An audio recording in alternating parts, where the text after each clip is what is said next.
Notre texte de base, tiré dans Matthieu chapitre 14, verset 28. Nous avons lu auparavant quelques versets, mais le texte clé, c'est là où Pierre a dit au Seigneur, « Seigneur, si c'est toi, ordonne que j'aille vers toi sur les eaux. » C'est de là que notre thème a été tiré, « Est-ce bien toi, Seigneur ?» Alléluia. Ou bien, « Seigneur, est-ce bien toi ?» Et aujourd'hui, le thème qu'on nous demande, c'est de savoir quels sont les signes. Pierre, étant dans la barque avec les autres, ils ont été confrontés à quelque chose d'imprévu. Une tempête s'est soulevée, il y a eu des peurs, ils ont confondu Jésus qui semblait être vu comme l'homme dans quelque chose, puisque c'était le soir, eh bien, ils ont pris Jésus comme un fantôme, ils ont comparé Jésus à un fantôme, et Pierre pouvait lui dire, Jésus a dit, n'ayez pas peur, c'est bien moi. Alors Pierre dit, si c'est toi, permets que j'aille vers toi. Beaucoup de choses ont été déjà enseignées sur ces choses, mais je vais rester dans le thème qu'on m'a demandé ce soir. Les signes, en tant qu'un enfant de Dieu. Quels sont les signes que Dieu est présent en nous? Il y en a beaucoup. Il y en a beaucoup, et je sais qu'il y a des hommes de Dieu qui ont prêché sur ces choses. On peut voir autre. Il faut avoir le fruit de l'esprit, la joie, la vraie joie que le Saint-Esprit donne, la paix, etc. Si vous répondez comme ça, c'est bien. La réponse est juste. La réponse est bien juste. Mais pour ce soir, nous allons voir autre aspect. Nous allons voir d'autres données qui prouvent que Dieu est réel en nous. Parce qu'on peut avoir la paix, on peut avoir la joie, on peut avoir ces choses, mais être confronté aussi à beaucoup de choses, comme c'était le cas de Pierre et de ses concitoyens. Si nous prenons le thème les signes, nous allons relever quelques éléments. Ici, vous devez comprendre par signe les marques distinctives de Dieu dans notre vie. Quelles sont les empreintes de Dieu dans notre vie? Ce qui permet de connaître ou bien de reconnaître Dieu en nous. Quelles sont ces empreintes, les touchés de Dieu en nous, qui peuvent permettre à quelqu'un de reconnaître que Dieu est vraiment en nous. Il est plus facile pour dire que Dieu est avec moi. Il est plus facile pour dire je craindrai Dieu avec nous. Mais quels sont les signes? Quelles sont les preuves tangibles de Dieu visibles en nous? La première chose que nous devons retenir, en dehors de tout ce que je viens de citer, la joie, la paix, le Saint-Esprit qui est là, etc., mais je vais relever que quand on a le signe de Dieu en nous, un des signes, quand Dieu est présent, nous voyons que nous marchons dans la faveur surnaturelle. La faveur surnaturelle. En dehors de la joie, la faveur, c'est un avantage que l'on tire de la préférence de Dieu. Le chrétien tire avantage de la préférence de Dieu. C'est une disposition de Dieu à nous traiter avec bienveillance. Et surtout une bienveillance spéciale. Une touchée spéciale. C'est un signe spécial que Dieu place dans le cœur des autres envers nous. Ou bien Dieu permet qu'une circonstance soit à notre faveur. Ceux qui portent ce signe de Dieu, tellement de portes qui s'ouvrent à eux de façon inattendue. Nous allons citer des exemples de façon palpable. Et nous voyons cela que d'abord dans Exode, chapitre 12, verset 38, nous voyons que les Égyptiens ont été favorables aux Israélites, qui leur ont donné à un moment crucial, à une circonstance donnée, ils ont même donné de l'argent, de l'or, des vêtements aux Israélites. Ce qui était inimaginable, parce qu'ils ont été toujours ceux-là qui font obstacle aux Israéliens. Quand tu as la faveur de Dieu, c'est un signe évident de la présence de Dieu. les portes s'ouvrent, comme je l'ai dit, de façon inattendue. Ce qui semble être même impossible, difficile aux yeux des humains, devient réaliste, devient possible, devient accessible. Vous voyez, sans que tu mènes un combat, sans que tu ailles chercher Dieu, sans que tu gênes, tant que tu fournisses un effort, ça vient, ça t'est accessible de façon, sans que tu mènes une lutte. Ça a été le cas de Esther. Dans le livre d'Esther, chapitre 5, verset 2, la Bible dit que lorsque le roi vit la reine Esther debout dans la cour, elle n'était pas seule, il y avait beaucoup de jeunes filles vierges qui étaient venues pour avoir l'approbation du roi, pour être choisies par le roi. Et parmi tant d'autres, la Bible dit que Esther trouva grâce aux yeux du roi. Et le roi tendit à Esther le sceptre d'or qu'il tenait à la main.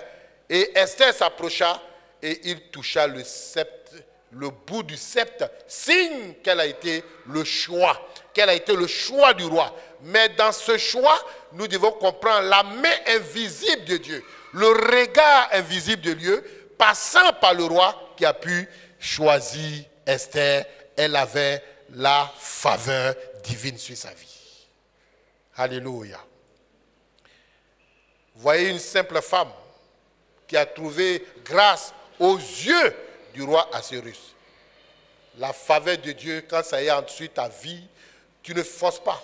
Ça agit en silence. C'est calme, c'est palpable, c'est réel. L'impact est puissant.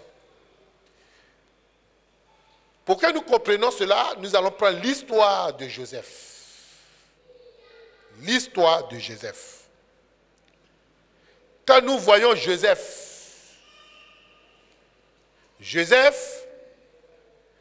à différentes étapes de sa vie, nous avons vu qu'il a bénéficié vraiment, il avait la faveur de Dieu sur sa vie.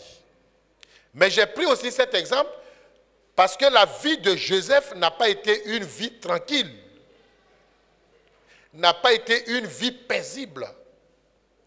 Arrivé des moments où on a l'impression que c'était comme une contradiction.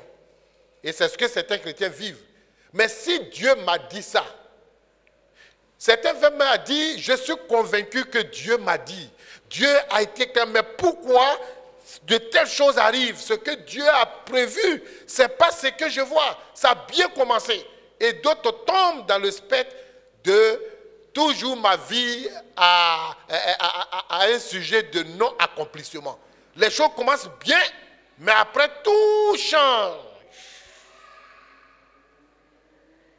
Quand nous voyons Joseph, la première faveur qu'il a, nous voyons même sa naissance. Dans Genèse chapitre 30, versets 22 à 24. La Bible dit que Dieu se souvint de Rachel. Il l'exauça et il la rendit féconde. Elle devint enceinte et enfanta un fils et elle dit, Dieu a enlevé mon opprobre. Et elle lui donna le nom de Joseph en disant que l'Éternel m'ajoute un autre fils. Notre naissance même est une preuve de la faveur de Dieu. Alléluia. Parce que, permettez l'expression de le dire, parmi des millions de spermatozoïdes, un seul arrive à la maison. Et le seul qui arrive à la maison, c'est toi, c'est moi. Au niveau de ta main, de ta jambe, si tu es vivant, c'est que parmi ces millions de spermatozoïdes, c'est toi, le spermatozoïde, qui a pu rentrer, féconder l'œuf, et aujourd'hui, tu es là visible. C'est une faveur. Les autres, après, meurent. Alléluia. Alors, j'aimerais que chacun puisse comprendre que, en tant qu'enfant de Dieu, ta présence même est une faveur. Ta naissance est une faveur de Dieu. Certains sont morts avortants. Certains sont nés, après quelques instants, ils sont morts. Certains n'ont pas atteint 10 ans. Certains n'ont pas atteint l'âge que tu as. Ils sont morts. Pas que tu sois meilleur que les autres, mais parce que Dieu te fait grâce. C'est le signe que tu as une destinée accomplie. Tu as le signe que tu as un rôle à jouer. Tu es le signe que Dieu a besoin de toi pour accomplir quelque chose. Alléluia. Quand Joseph est né, Dieu a préparé beaucoup de choses de grâce. Il était aimé. Il a été chouchouté. Et puis, parce que Dieu l'a choisi, la grâce de Dieu était sur sa vie. Cela va se manifester dès son jeune âge. Joseph va avoir un songe. C'est de là que va partir tout, en guillemets, les malheurs de Joseph. Il était tout petit. Il avait des grands frères. Il était le dernier. Le Benjamin, il était dans la famille le tout petit. Alors il fait un songe. Alors il va raconter ses songes à ses parents, à ses frères d'abord. Et quand ses frères ont entendu ce songe, ils ont eu plus, ils l'ont haï davantage. Ils ont vite compris le songe. Et ils ne pouvaient pas accepter que eux, les plus âgés, cela soit le petit, ce petit-là qui est né hier.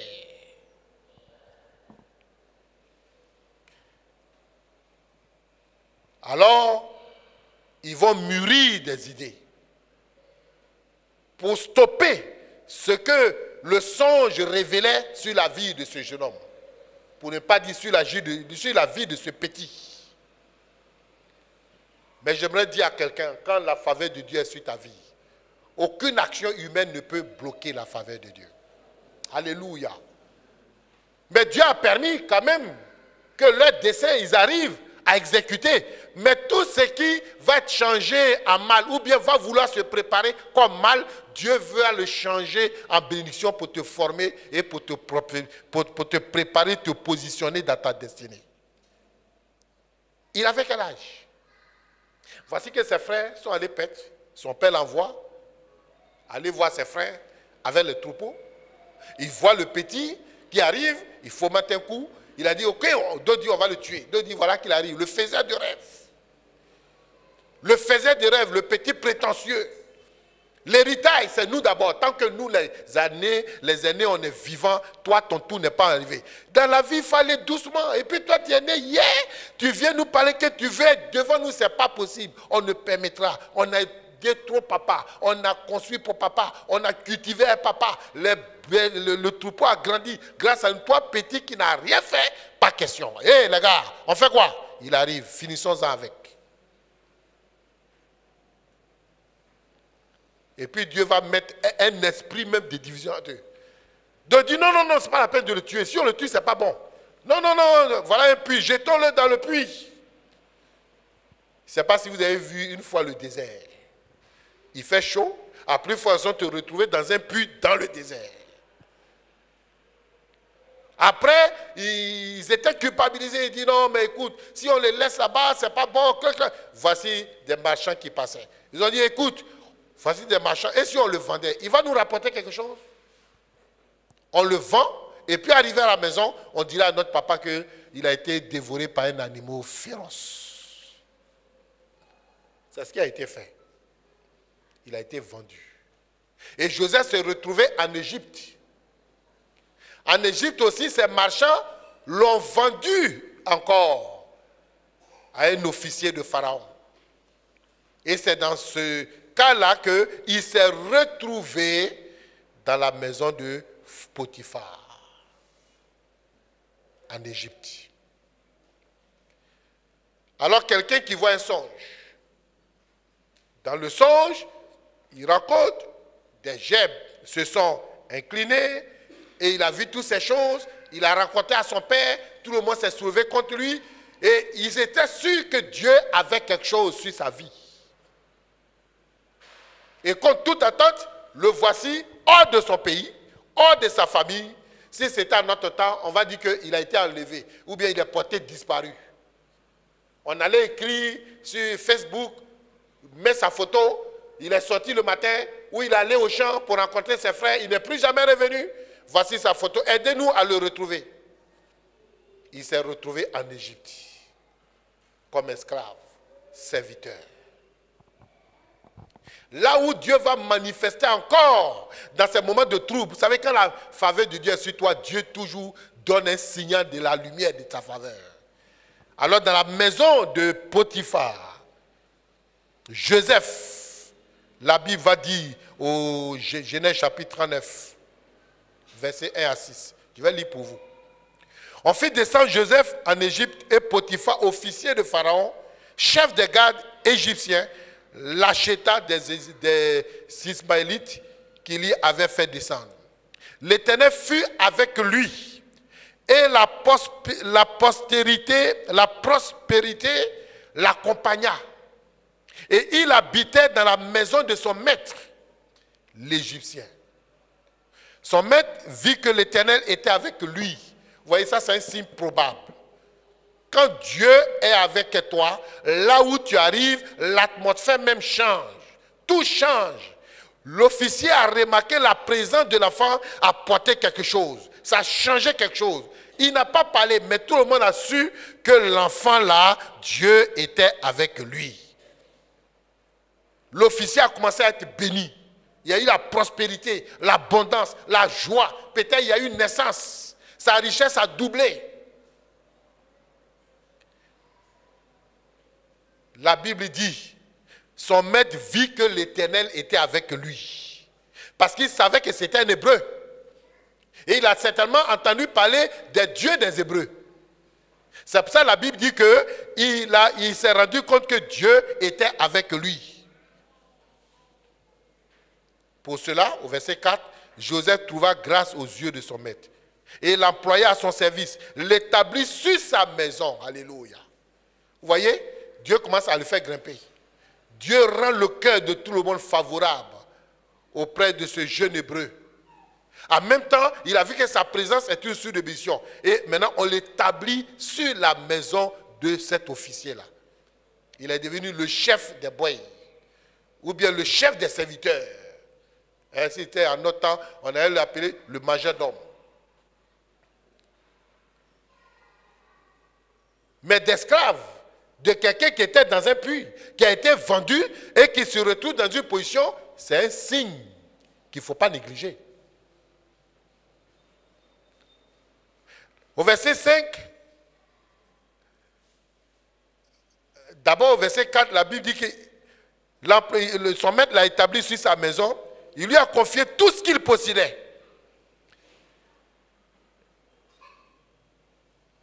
À cause de ça, l'Éternel a béni sa maison. Les bénédictions de Dieu étaient sur tout ce qui appartenait à ce monsieur, même à ses champs. Et quand il a compris, il a abandonné maintenant totalement tout entre les mains de Joseph. La Bible dit, or, Joseph était beau de taille et beau de figure. Je ne sais pas, les femmes aiment les hommes grands. Hein. Mais quand on voit, il y a des hommes qui disent, quand un homme a une belle taille, j'ai entendu une jeune fille qui dit, ah, quand un homme a une belle taille, non là, c'est mon point faible. Tu vois, une belle taille. Il y a des femmes qui ont leurs critères, mais la Bible dit qu'il était un joli garçon. Voici quelqu'un, Dieu a eu pitié de lui. Il se retrouve dans une maison, rien les grâces. Satan ne va pas le laisser. Dans la maison, la femme de son maître. Vous savez, les femmes égyptiennes, elles sont très belles.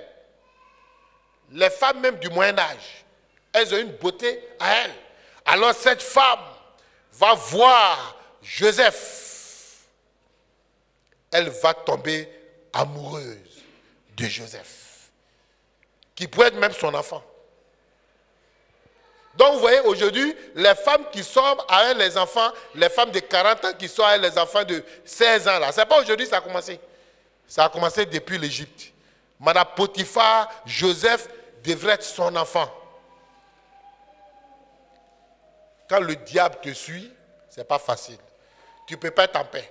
Alors jusqu'à chaque jour, quand tout le monde sort, il fait des avances, il fait des propositions. Et ce n'était pas des petites propositions. C'était des propositions à céder. Joseph, tu sais que tu es ici. Si tu acceptes la personne au courant, je te donnerai tout. Regarde, tiens, si tu es devenu comme ça, c'est grâce à moi. J'ai dit à mon mari de t'élever. C'est pour ça qu'il t'a élevé. Si on fait ça encore là, Joseph, qu'est-ce que tu ne vas pas avoir? Qu'est-ce que tu ne vas pas avoir? Tu auras tout dans le royaume. Et si c'était certains chrétiens de maintenant, il va dire, Dieu a eu pitié de moi. Dieu a eu pitié de moi. Ça, c'est une occasion. Il ne faut jamais rater ça de ta vie. Et puis, si j'ai fait là, qui va savoir? Qui va savoir? La femme là, elle ne va pas le dire à son mari. Femme mariée, tu couches avec elle. Elle ne va pas le dire à son mari, c'est fini. Et chaque jour, il tentait. Joseph dit non. Joseph déclinait. Un jour, elle a préparé son plan. Elle dit aujourd'hui là, je vais violer l'enfant. On va voir. Parce qu'elle s'est dit que Joseph ne peut pas crier. Donc elle attrape Joseph. Et Joseph se débat. Et puis l'habit de Joseph reste dans la main de la femme. Et Joseph est sorti. Les calculs, il fallait trouver vite des calculs. L'enfant est sorti. Est-ce qu'il ne va pas aller dire? Moi, la femme de Potiphar, quelle honte, quelle humiliation. Qu'est-ce que je dois faire? Hop! Quand femme veut laisser Satan rentrer dans son cœur, elle devient l'assistante directe de Satan. Ça, les femmes qui n'ont pas Jésus là, quand elles veulent laisser Satan rentrer dans leur cœur, alors la femme va crier, waouh! Oh, j'aurais voulu être là pour voir la scène. Ça devait être une scène très intéressante. Parce que j'aurais voulu voir comment elle va crier, quelle mise en scène elle va faire. Les femmes, elles sont fortes dans ça, hein? Certainement, elle a déchiré son habit, elle a commencé à crier, oh, regardez, oh, quelle humiliation, regardez-le, il est où, attrapez-le, il veut me violer, il a voulu me violer. Je ne vais pas citer le nom de quelqu'un, mais si vous voyez une autorité de ce pays, sa femme qui sort de sa chambre, et ses choses déchirées, puis toi tu es ouvrier, et puis elle dit, il veut me violer, voilà les preuves. Ton habit, l'habit d'Ariel est dans sa main. Qu'est-ce que Ariel va dire et puis on va croire en nous, même ici à l'église. Ici à l'église, qui va croire à Ariel?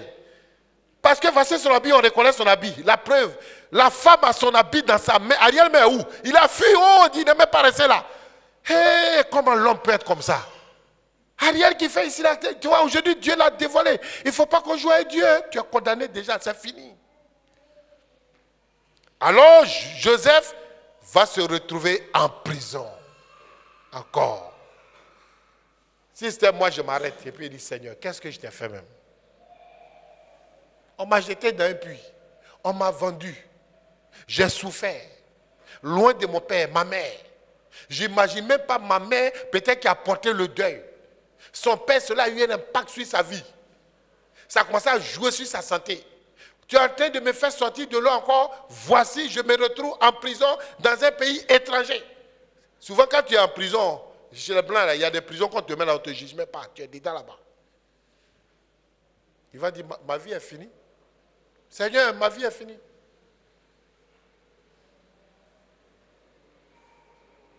Est-ce que vous savez combien de temps Joseph a fait dans la prison? Hein? Ça, je ne vais pas vous donner. Evra, tu sais combien de temps? Mais tu as étudié, non? D'accord, allez-y fouiller. Vous cherchez, vous me dites. Mais ce n'était pas 2 jours. Ce n'était pas 1 an. Être dans une prison, tu ne sors pas pendant ce temps-là.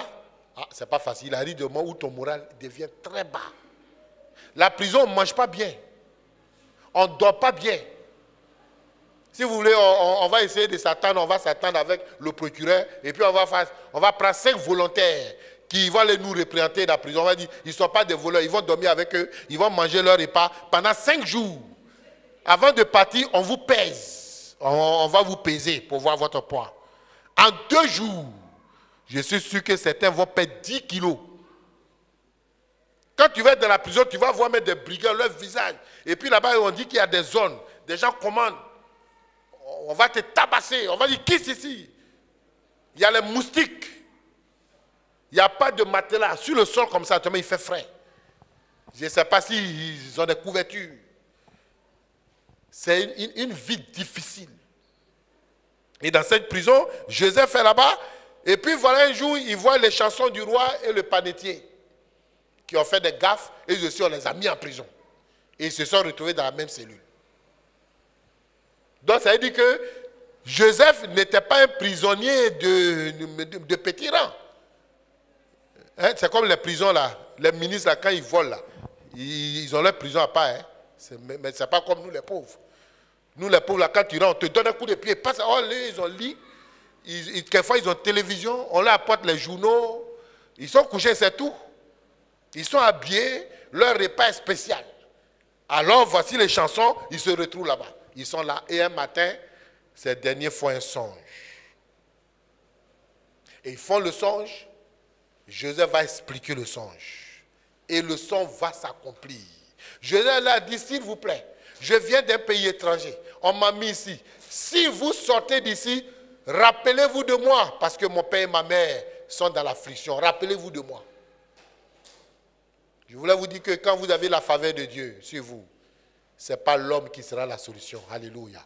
Ton chemin est tracé et Dieu va suivre cette courbe.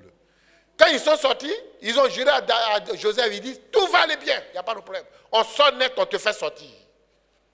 Donc il a nourri l'espoir. Mais quand ils sont sortis, ils l'ont oublié.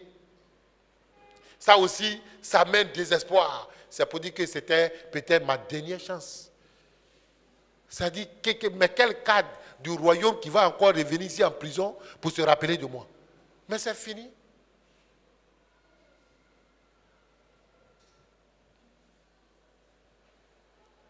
Mais la Bible dit, l'explication que Joseph a donnée, c'était un signe que la faveur de Dieu était toujours sur lui et que l'Esprit de Dieu était toujours sur lui. Et même dans la prison, le Seigneur se révélait à lui. Alléluia. La marque était là. Quand ils sont partis, Dieu va lui faire encore une autre grâce. On parle de la faveur divine. Je prends son histoire. Les hommes l'ont oublié. Mais parce que Dieu a sa main dessus, il va permettre que Pharaon lui-même, si les hommes t'ont oublié, maintenant l'action de Dieu se passe avec le patron des patrons du roi de l'Égypte. Pharaon va faire un songe lui-même.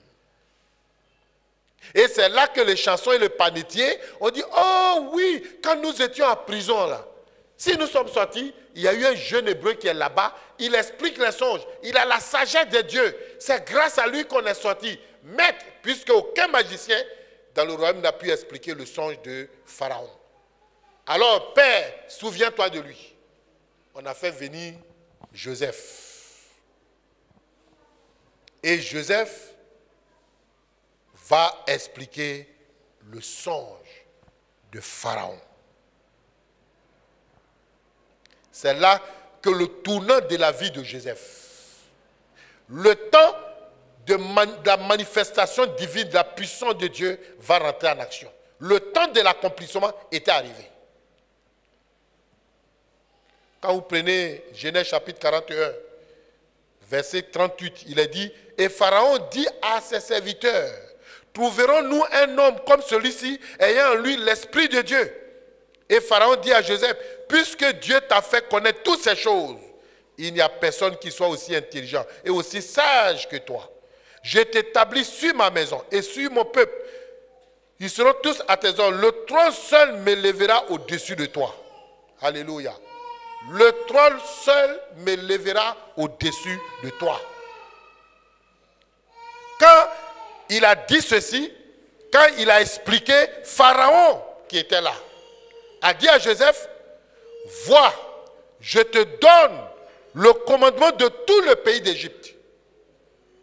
Je te donne le commandement de tout le pays d'Égypte. Pharaon ôta son anneau de la main et le mit à la main de Joseph et il le revêtit d'habits de fin lin et lui mit un collier d'or au cou. Il le fit monter sur le char qui suivait le sien et l'on criait devant lui, à genoux. C'est ainsi que Pharaon lui donna le commandement de tout le pays d'Égypte. Il dit à Joseph, je suis Pharaon. Et sans toi, personne ne lèvera la main ni le pied dans le pays d'Égypte.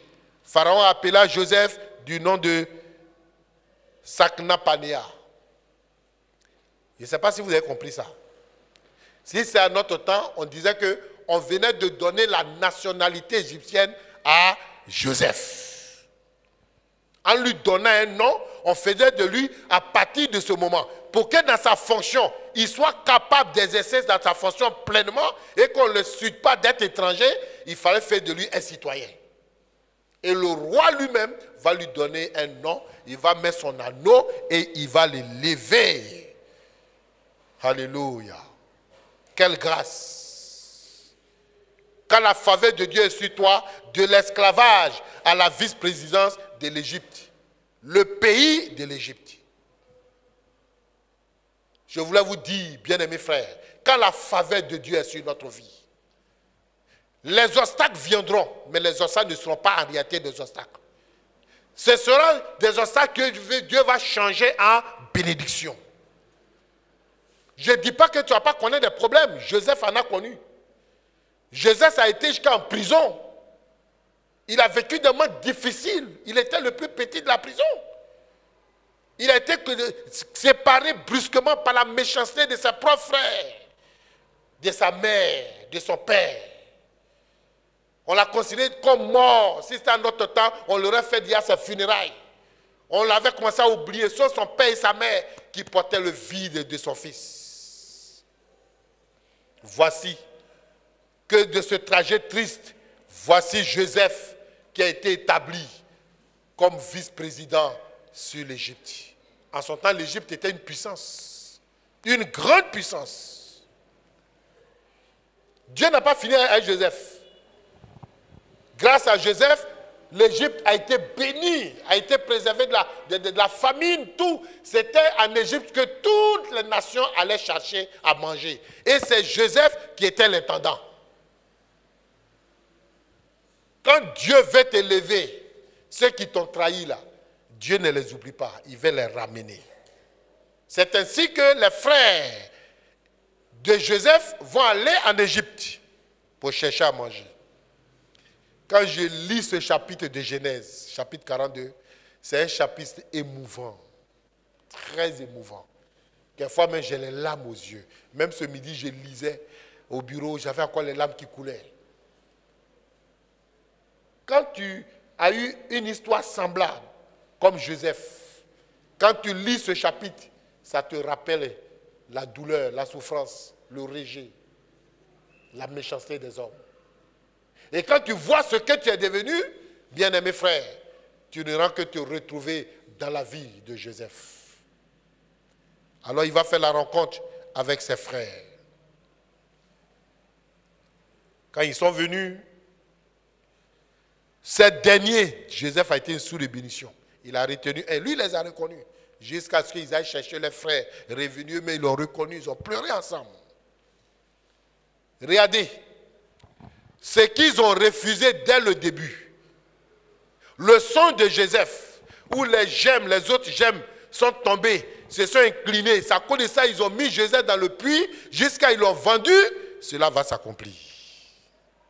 Dans le chapitre 37, verset 5, il a dit, Joseph eut un songe, il le raconta à ses frères, qui le haïrent. Mais là, quand ils sont arrivés au verset 25 de 47, la Bible dit, Joseph fut arrivé à la maison, il lui offrit le présent qu'il avait apporté et il se prosternait à terre devant lui. Le songe des années qui l'ont amené à l'Égypte, voici l'accomplissement du songe. Ses frères qui ont dit, qu'est-ce que tu penses? Nous, on va s'incliner devant toi. Son père et sa mère qui ont dit, toi un petit comme ça, nous, on va s'incliner. Ils ont refusé. Voici, au chapitre 43, verset 25, l'accomplissement de ce que Dieu a dit venait de se passer. Ils se sont inclinés avec joie, avec tremblement. Là, c'est même pas à genoux, mais ils se sont mis à terre. Bien-aimés frères, ce que Dieu a dit dans ta vie, s'il y a la faveur de Dieu sur ta vie, peu importe l'année, ça va s'accomplir. Alléluia. Ça va s'accomplir. Ça va se réaliser. C'est le signe que Dieu est avec toi. Ça veut dire que dans tes moments difficiles, dans tes moments d'épreuve, dans tes moments de lutte, mais la faveur de Dieu est là. Et Dieu ne manquera jamais. Il y a des circonstances que tu vas faire, mais Dieu toujours t'élèvera. C'est comme c'est des points de contact, c'est des points de bénédiction. Il y a des moments, Dieu va le faire. Moi, j'ai été l'objet de la faveur de Dieu. Ça, je rends grâce, pas dans un esprit d'orgueil, mais c'est dans un esprit de reconnaissance. Moi, j'ai connu des moments difficiles dans ma vie. Je vous ai rencontré ici à cause de ma foi. J'ai été abandonné de ma famille. Je mangeais du piment sec le soir parce qu'on ne me donnait pas à manger. Et quand je reviens de l'église, les portes sont fermées. Je sors de la clôture. La cuisine est fermée. Et je cherche les piments. Mais chez nous, il y a des piments secs. On sèche les piments. Il y a des piments qu'on appelle les piments. Ils ne sont pas les longs, puis les petits là. Ça brûle. Les secs là. Donc, j'ai faim. J'ai vraiment faim. Je n'ai pas 5 francs. Je ne peux pas aussi aller quémander.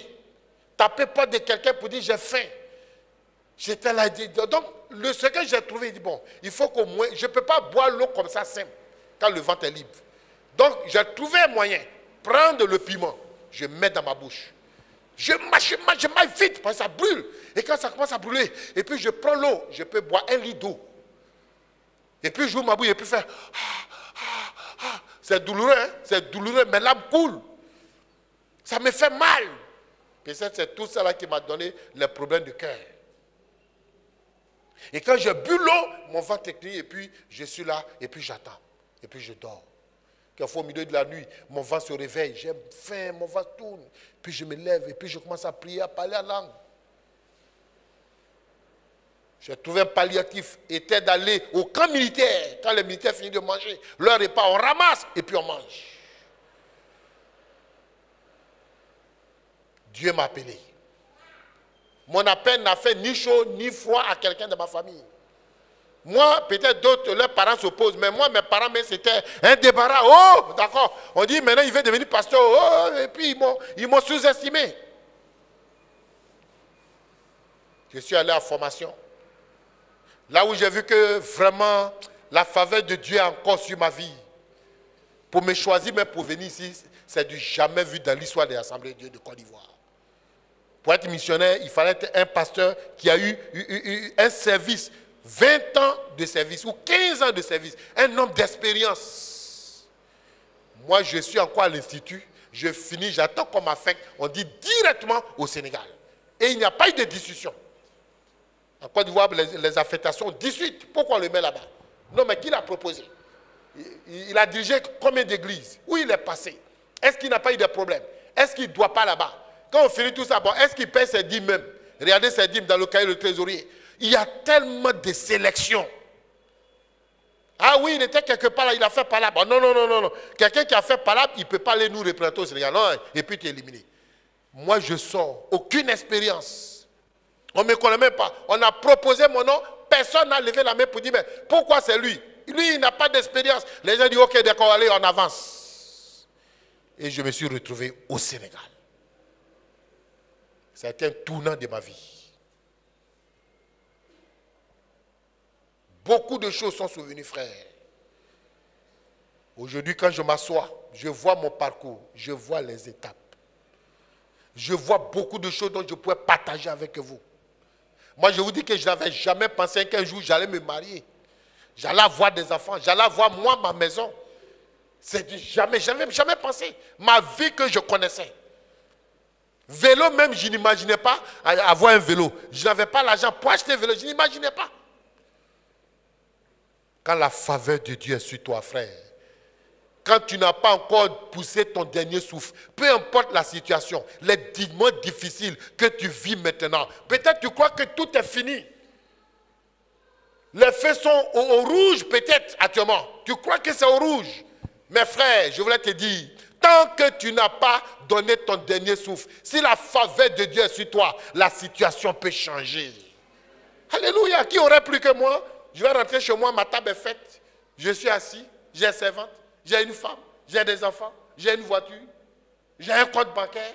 Je voyais partout aujourd'hui, ministre, on m'appelle partout. Hier même, voilà, on m'invite encore en Italie. Missionnaire, voilà. Quand je m'assois et dis, ouais, ah Dieu là, je regarde et dis, monsieur là, non, toi et moi là, c'est comme ça. Jusqu'à la mort, jusqu'au terminus, on est comme ça. Non, mais je ne le laisse pas. Je ne le laisse pas. Pourtant, il y a des gens qui sont allés à l'école plus que moi, qui ont eu des diplômes plus que moi. Mais le parcours que Dieu m'a fait faire là, ceux-là même, il y a des gens qui ont eu des diplômes, ils sont assis là-bas. Ils ne sont jamais sortis mais de leur village. Quand tu as la faveur de Dieu. C'est le signe de la présence de Dieu. Moi, je prends ma naissance, c'est une faveur. Les différentes étapes de ma vie, c'est une faveur que Dieu fait. Comme Joseph, qui aurait pensé qu'un jour, moi, il serait au Sénégal, je vais diriger une église. Je vais être missionnaire. Qui aurait pu? Mais parce que quand tu as la main de Dieu, tu as le signe de Dieu dans ta vie. Je voulais dire à quelqu'un, frère, il ne faut jamais te décourager. Il ne faut jamais te décourager. Le songe que Dieu t'a montré, les gerbes qui étaient là, dans le champ, et qui se sont debout, les autres l'entouraient, se sont prosternés, cela va s'accomplir. Peut-être ce n'est pas des gerbes, mais Dieu t'a donné une promesse. Peut-être ça fait 10 ans. Tu t'es dit, mais ça c'était moi, mon imagination. Mais je te demande d'activer, de réactiver ce rêve, de t'accrocher à ça. Dieu va l'accomplir. Si Dieu est dans ta vie, Dieu va l'accomplir. Bien-aimés frères, quand Dieu est avec nous, même les obstacles, les plus durs deviennent favorables. Si Dieu est avec nous, les hommes peuvent dire c'est fini pour lui. Ça, c'est le langage des hommes. Les hommes peuvent te condamner. Humainement parlant, c'est fini. Mais je dis que si tu as la faveur de Dieu dans ta vie, je vous dis que les petites choses vont devenir de grandes choses. La faveur de Dieu, c'est quoi? Vous allez voir quelqu'un qui va surgir dans votre vie. Il va apparaître à un moment donné. Il va être une source de bénédiction. Moi, j'ai connu ça. On m'a abandonné dans la maison. Tout le monde est parti. Mais parce que la faveur de Dieu était sur moi, il a choisi un monsieur que je ne connaissais même pas. Mais on est dans la foi. Parce que la foi, lui et sa femme m'ont dit, viens, reste chez nous. Ils m'ont adopté. Je suis resté là.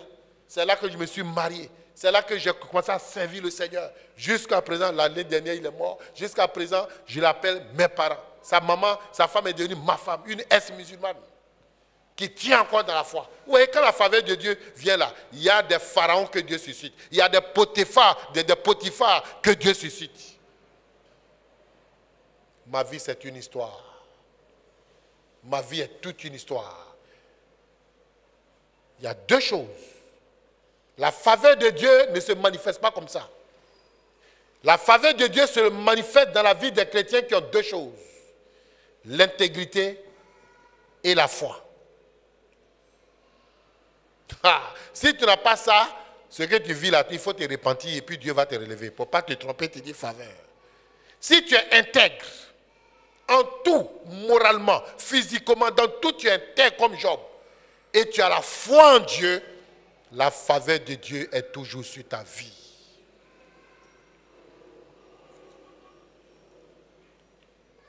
Quelqu'un va surgir dans ta vie et il va être une source de bénédiction. Vous savez quelquefois, Dieu fait venir quelqu'un comme ça, on ne sait pas d'où il sort pour être ton ami.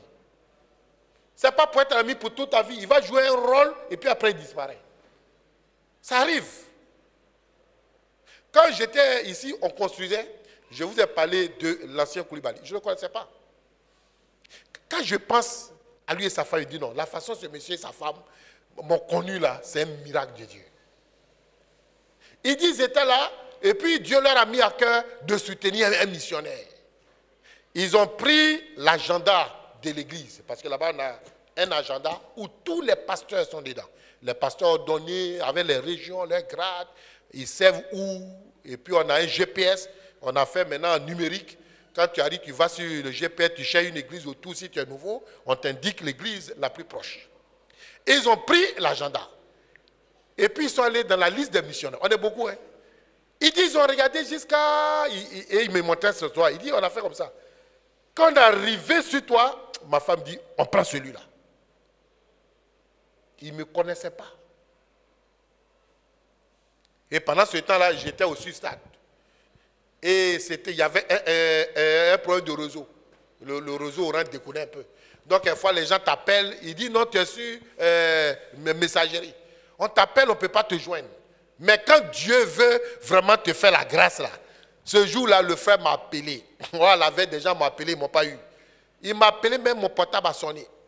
Alors, il m'appelle, il dit, bon, missionnaire, voilà, voilà, c'est le frère, tant, bon, nous, on veut soutenir. Quels sont les besoins là-bas? J'ai dit, besoin là, on est en construction.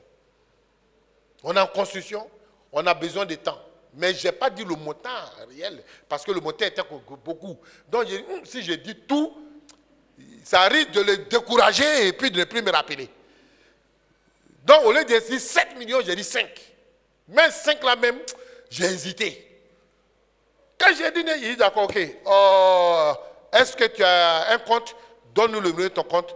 Demain, ma femme va déposer. Quand il a dit dans mon cœur, il dit, oh, si je savais, je disais les 7 en même temps. Mais déjà 5 millions, mais j'étais content. Gloire à Dieu. Quand on finissait, c'est là même j'ai demandé son nom.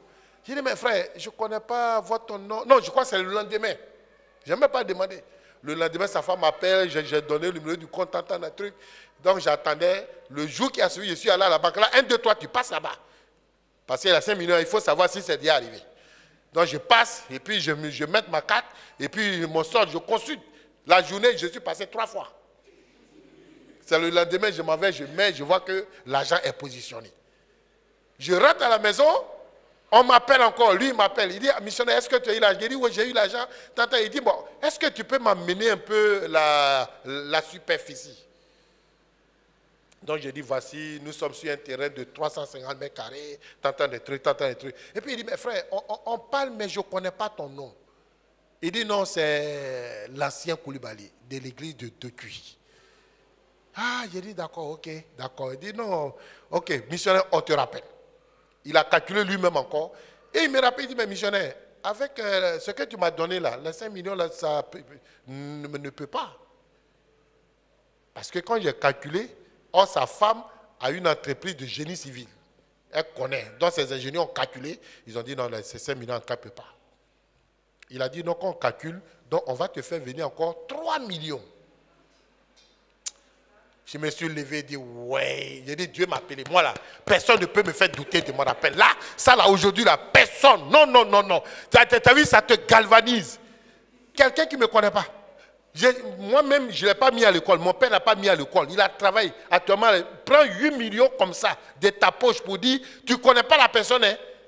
Bon, lui, il me connaît. Mais dans un pays étranger, est-ce que je construis là, c'est vrai? Est-ce que je construis là, c'est vrai? Est-ce que ce n'est pas mensonge? Et puis, il prend 8 millions, moi, mais fait autre chose. Il pourrait penser ainsi. Et puis, c'est venu. Et puis, on a coulé la dalle. Quand on a coulé la dalle, j'ai dit, frère, pardon, il faut venir me visiter. Il faut venir faire Pâques ici avec moi. Pour voir ce que ton agent a fait. C'est là que tout est parti. Aujourd'hui, lui et sa femme prient pour moi. Et chaque semaine, il m'envoie des sujets. Chaque semaine, il m'appelle. Il dit, missionnaire, on ne s'est pas appelé. Comment tu vas? J'ai compris qu'en fait, le coin n'est pas seulement l'argent. Mais à un moment donné, le frère et son épouse sont un soutien spirituel pour moi. Son groupe ODF prend des jeûnes et prières pour nous ici. C'est qu'ils sont venus voir. Ça m'a donné un souffle. Ça m'a donné un soulagement. Car Dieu, il entend le cri. Bien-aimés frères, je voulais vous dire que ça peut être un emploi inattendu. Ça peut être une aide financière qui vont surgir soudainement pour résoudre quelque chose. Dieu fera en sorte que même vos ennemis soient en paix même avec vous. Vous savez, vos ennemis vous troublent, ils vous criblent, mais quand la faveur de Dieu soit là, quand il veut faire du mal à Dieu, va changer même. Quelquefois, il dit, oh, mais il faut laisser. Et puis, il faut une source de bénédiction pour toi. Tes ennemis, peut-être, un va trahir là-bas pour venir dire, on est en train de fomenter un coup pour te tuer, il faut fuir. Dieu peut le faire. C'est le signe que Dieu est avec toi. Dieu a dit dans Proverbe chapitre 16, verset 5, quand l'Éternel approuve les voies d'un homme, il dispose favorablement à son égard même ses ennemis. Favorablement. Là où il y a faveur, Dieu ne manque pas d'accorder aussi sa protection. Alléluia. On ne pourra pas voir les autres points parce que l'heure est partie. On finit à 20h30. Je me suis attardé sur un seul point, la faveur de Dieu. Je voulais que vous compreniez que vous avez la faveur de Dieu. La faveur de Dieu. Asseyez-vous, regardez votre vie. Vous allez voir à quel point, quand tu étais là, il a fallu ça pour que tu sois où tu es. Il a fallu une circonstance pour que tu te retrouves ici. C'est la faveur de Dieu. Dans beaucoup de cas, tu as vu que quelque chose est arrivé, ça a changé ma vie. C'est la faveur de Dieu. C'est le signe que Dieu est avec toi. Vos ennemis vont s'incliner. Vous savez, ici, moi j'ai vu la main de Dieu avec nous. Les attaques surviennent. Quand je rends ce témoignage du pasteur Evra. Voilà quelqu'un qui a donné son âme, son cœur à Dieu. Il dit, je vais servir Dieu. Il dormait dans l'église. Les conditions n'étaient pas vraiment adéquates. Il a dormi sans broncher. Aujourd'hui, là, le petit qui est en bord là, il m'a insulté parce qu'il dit que maison où il dort là, ça coule. Donc lui, il veut prendre villa. Il a pris une villa de 5 et quelques mille. J'ai dit, je ne paye pas. Donc ça devient pas là. Il m'a insulté. Voilà des gens qui n'ont fait aucune preuve, mais qui veulent que tout brille. Voilà le jeune pasteur, il est resté ici. Dormi. Mais quelle attaque il n'a pas subi. Il se retrouve avec des chats noirs face à face. Il sort le matin, il voit à la sortie de l'escalier, on a tué des chats avec des incantations dessus. Il prie dessus et puis il dort là. L'ennemi l'a attaqué. Il a fallu le briser. C'est pas ça. L'ennemi n'a pas voulu même qu'il soit assis comme il est assis là. Mais parce que la main de Dieu est sur lui. Parce que la faveur de Dieu est sur lui. J'ai vu cela comme un signe favorable pour ma vie aussi. Parce que si mon petit était paralysé, était KO, ça m'aurait limité dans beaucoup de choses. Mais Dieu l'a gardé. Dieu l'a relevé. Et il va continuer à servir, à prêcher les fins d'année. Il ne sera pas, sa vie ne va pas se limiter ici à Thiès. C'est faux. Ça, Dieu déjà nous a dit. Il va le positionner. Il va le faire partie de Thiès. Peut-être l'église nationale va l'affecter. Mais je sais qu'il va partir de Thiès. Et c'est quand il va partir que son ministère va pistonner. Quand il va revenir ici, là, vous n'allez plus jamais le reconnaître. Et vous n'allez pas le reconnaître. Il va devenir encore plus gros, plus large, avec de grosses voitures. Vous allez le voir. Tout va changer. Mes cheveux blancs, là, les cheveux blancs vont noircir. Actuellement, il a la galère. Les cheveux blancs sont là. Mais le Saint-Esprit, la faveur va noircir les cheveux blancs. Alléluia. Oui, Dieu n'a pas fini à lui. Hein? Non. Ce pasteur-là, Dieu n'a pas fini à lui. Il y a beaucoup de choses devant. On voit cela comme un entraînement. Un jour, j'ai rentré, il dit à Satan, Satan, tu es foutu, toi. Moi, Billy mourir ici. Ce n'est pas vrai. Parce que c'est moi qu'on vise. En attaquant le pasteur, c'est moi qu'on vise. On a dit, moi, on va le tuer. Lui, on va le paralyser. Et puis, moi, on va le tuer. C'est ça, non? Le son qu'il a vu là. Des gens à Paris, ils ont dit, toi, on va tuer ton pasteur. Et puis, toi, on va te paralyser. C'est après ça que le pasteur a fait AVC. Moi, mourir ici, c'est pas vrai. Il me dit, ah, mais j'ai fini. Satan, j'ai déjà fini, c'est fini. Voilà, c'est fini. Je vais partir, je vais servir. Il m'a servi encore, Dieu fort. Si je reviens ici, c'est pour témoigner la grâce de Dieu. C'est pour communier avec vous, pour dire que notre Dieu est vivant. La faveur de Dieu. J'aimerais t'amener à t'asseoir à la maison ce soir. Pense à ta vie. Et puis relève les points de la faveur de Dieu. Arrête de te plaindre. Arrête de pleurer. Joseph a connu pire. Hein? Dans le trou, dans le puits, il n'y a pas assez d'oxygène. Il s'est retrouvé en prison. On l'a accusé. Qu'est-ce qu'il n'a pas connu? Toi aussi, ce que tu travailles, ça peut être une maladie. Peut-être depuis un mois, tu travailles de moi, mais ce n'est pas la fin. Accroche-toi à Dieu. Reste intègre et garde la foi. La faveur de Dieu sera toujours sur toi. J'aimerais m'arrêter là, frère, pour dire, voici un des signes de la présence de Dieu dans ta vie. Je répète, ta naissance est une faveur de Dieu. Je te préviens. Ça, moi j'ai capté ça ici. Depuis que les docteurs nous ont informés, on a dit, on a vu combien de fois la contraception se fait, hein, le spermatéide qui va. C'est des millions. Et puis il y a un qui rentre et c'est lui qui devient un être humain. Moi, c'est parmi des millions que je suis là. J'ai été le vainqueur parmi les millions. Vous tous. Ça là, j'aimerais que vous captez ça. C'est la faveur de Dieu. Tu n'es pas n'importe qui. Ta vie ne s'est pas gâchée. On va se tenir debout.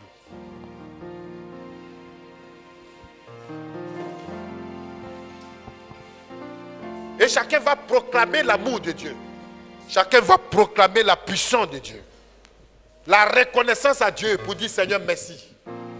Parce que tu as fait de moi un être spécial. La faveur est un signe que tu es là, que je t'appartiens, que tu me conduis. Mais tu laisses les choses me former, les circonstances venir dans ma vie pour me former. Tu vas dire merci à Dieu et changer ce langage où tu crois que Dieu n'est plus là. Ce langage de plainte. Seigneur, pourquoi? Poursuis ce qui n'est pas, non pas Dieu aujourd'hui. Regarde ta vie, ressente ta vie sur ce qui est positif. Ce n'est pas Satan qui est en toi. Ce n'est pas le fétiche dans ta vie qui est en toi. Ce qu'on a fait en ton nom quand tu étais petit là, ça n'a plus d'impact sur toi. Au moment où tu as accepté Jésus dans sa vie là, c'est lui qui a pris la direction. Mais Satan veut te troubler, il veut faire croire qu'il n'est pas là. Jésus est toujours là. C'est un seul, il y avait 3 points. Mais j'ai touché un seul point.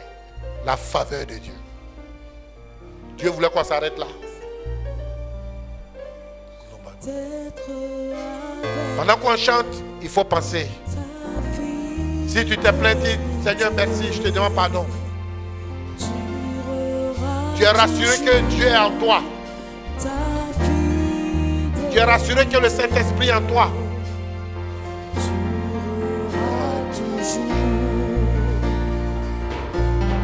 Christ a promis d'être avec nous.